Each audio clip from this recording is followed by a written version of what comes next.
Love यानी प्यार। Google पे इसका मीनिंग सर्च करने पर यह आता है, एक पैशनेट अफेक्शन किसी व्यक्ति के लिए, सेक्सुअल पैशन और डिजायर, किसी चीज को बहुत स्ट्रांगली चाहना या पसंद करना। और ये सिर्फ कुछ मीनिंग्स हैं। लव प्रोबेबली सबसे कॉम्प्लेक्स टर्म हो सकता है ऑब्जेक्टिवली डिफाइन करने के लिए, क्योंकि हर व्यक्ति के लिए लव की डेफिनेशन अलग होती है। कुछ कहेंगे कि पहली बार किसी लड़की को देखकर जो धक धक होती है वो लव है। कुछ ये लव एट फर्स्ट साइट पे विश्वास ही नहीं करते कि लव तो पहली बार में हो ही नहीं सकता, ये बस एक क्रश होता है जो कि टाइम के साथ अगर एडवांस हो पाए तो लव बन जाता है। और कुछ तो ये भी कहेंगे कि लव कोई प्योर फीलिंग नहीं है, बस एक डिजायर है रिप्रोड्यूस करने का, ताकि हमारी ह्यूमन स्पीसीज आगे बढ़ पाए। है ना Rick and Morty fans? What people call love is just a chemical reaction that compels animals to breed. But in सभी अलग अलग मीनिंग्स में एक चीज कॉमन है कि सभी तरीकों से लव एक बहुत ही प्लेजरेबल फीलिंग है। मतलब कि बहुत मजा है लव में। चाहे आप किसी सेलिब्रिटी पे क्रश कर रहे हो, ये जानते हुए भी कि आपका ये क्रश हमेशा यही रहेगा, एक क्रश और उससे ज्यादा कुछ नहीं, बट स्टिल आपके मन में ऐसे होप्स हैं कि नहीं, कुछ तो हो सकता है। हो सकता है वो छुप छुप कर उदास कहीं जा रही हो और आपसे टकरा जाए और ये एक लव स्टोरी बन जाए, लेकिन फिर पता चलता है कि उसकी शादी हो गई। तो मैं ये कह रहा था कि चाहे आप किसी सेलिब्रिटी पे क्रश कर रहे हो या फिर आप एक जीते जागते रिलेशनशिप में हो, इसमें प्लेजर है, लाइक बहुत ज्यादा प्लेजर। और प्यूबर्टी के स्टार्ट से ही ये एक बहुत इंपॉर्टेंट फीलिंग बन जाती है। कई तो रोमांटिक गाने सुन सुनकर इसको हद से ज्यादा इंपॉर्टेंट मानना शुरू कर देते हैं, और ऐसे लोग या तो खुद को हार्म करते हैं या फिर दूसरों को। बस ये सब को कहकर मेरा पॉइंट ये है कि लव बहुत प्लेजरेबल है और हमारे मन में काफी इंपॉर्टेंस रखता है। बट व्हाट इफ अगर हम इस लव को कभी एक्सपीरियंस ही नहीं कर पाते? और यहाँ पे मतलब ये नहीं है कि आप ना चाहते हुए भी सिंगल हो। मैं बात कर रहा हूँ उस केस की जब आप एक रिलेशनशिप में रहना ही ना चाहो, आपके अंदर कोई भी रोमांटिक डिजायर्स ही ना हो, जहाँ दुनिया गर्लफ्रेंड बॉयफ्रेंड खेल रही हो, लव नाम के इस प्लेजर को एंजॉय कर रही हो, आपको समझ ही नहीं आ रहा हो कि क्या मजा है इसमें। एक नजरिए से ये एक बहुत बड़ा प्रॉब्लम है। जिस फीलिंग को दुनिया का सबसे प्लेजरेबल फीलिंग माना जा सकता है, उसको एक्सपीरियंस करने की एबिलिटी ना होना। बट दूसरे नजरिए से ये एक सुपर पावर भी मानी जा सकती है। मतलब कितना सही हो अगर आप अपने काम पे फोकस कर पाओ और हर दूसरे दिन आप किसी के प्यार में पागल होकर उसी के बारे में सोचते ना रह जाओ। बट ऐसे में आप चाहे किसी भी पर्सपेक्टिव से खुद को देखो, एक चीज पक्की है, ऐसा होने के बाद दूसरों के पर्सपेक्टिव से आप नॉर्मल नहीं रहोगे। चार लोग, सोसाइटी, ये जो भी नाम दिया है आपने इस दुनिया को, जो हर उस व्यक्ति को नीचे दिखाने की कोशिश करती है जो उनके सो कॉल्ड नॉर्मल स्टैंडर्ड्स को मैच नहीं करते, और ये तो ऐसा करेंगे। But being a part of this society आप खुद मानने लगोगे कि आप में कुछ प्रॉब्लम है, कि आप नॉर्मल नहीं हो। और प्रॉब्लम ये नहीं है कि आप अलग हो इस केस में कि आप प्यार नहीं कर सकते। प्रॉब्लम ये है कि आप मान रहे हो कि आप में कुछ प्रॉब्लम है।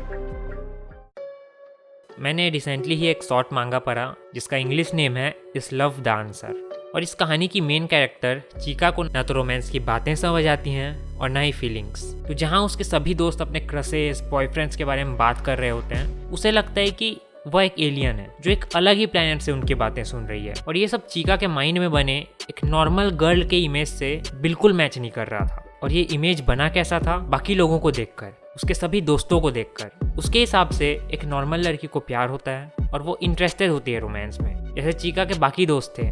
बट चीका के केस में ऐसा नहीं था। इसके कारण वो और भी ज्यादा उदास हो गई। फाइनली वो कॉलेज में जाती है जहाँ उसकी मुलाकात होती है और भी ऐसे लोगों से जो नॉर्मल नहीं थे, उसके नॉर्मल के डेफिनेशन के हिसाब से, स्पेसिफिकली एक साइकोलॉजी प्रोफेसर सिनोबू से। सिनोबू को भी किसी तरह के रोमांटिक या सेक्सुअल फीलिंग्स नहीं होते और वो खुद को एसेक्सुअल कहती है, यानी कि ऐसे लोग जिनको किसी के भी प्रति किसी भी तरह के रोमांटिक या सेक्सुअल अर्जेस नहीं होते। चीका बहुत ही खुश हो जाती है इस वर्ड एसेक्सुअल को जानकर, क्योंकि अब वो खुद को इस वर्ड से डिफाइन कर सकती है कि वो एसेक्सुअल है और इस नॉर्मल बनने के पेनफुल सफर को छोड़ सकती है, ये मानते हुए कि वो तो कुछ भी करे, उसको किसी भी तरह के रोमांटिक फीलिंग्स बिल्कुल नहीं आने वाले। लेकिन ये स्टोरी का एंड नहीं है। आगे चलकर एक एनीमे को देखते वक्त उसे एक नया फीलिंग होता है, एक एनीमे कैरेक्टर की तरफ।